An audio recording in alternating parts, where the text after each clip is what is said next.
একটু পরেই হয়েছে আমি 500 মোট এখন এই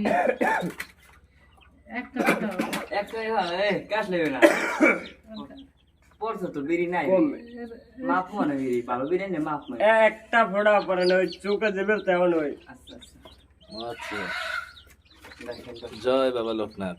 দেখেন দর্শক, এই যে একজন বিড়ি খাচ্ছে, তার প্রতিযোগিতা আর একজন প্রতিযোগী 500 টাকা। ইনি কিন্তু 42 ইঞ্চি না ওই 48 নাকি 48 ইঞ্চি 48 ইঞ্চির যুবক। যদি এক টুকরো ছাই পড়ে তাহলে 500 টাকা তার দিতে হবে। 500 টাকা না তো 500 500। 500 পাবে সে। সেই 500 পাবে এখন আপনারা দোয়া করেন সবিরের জন্য, যাতে ওর 500 থেকে যায়।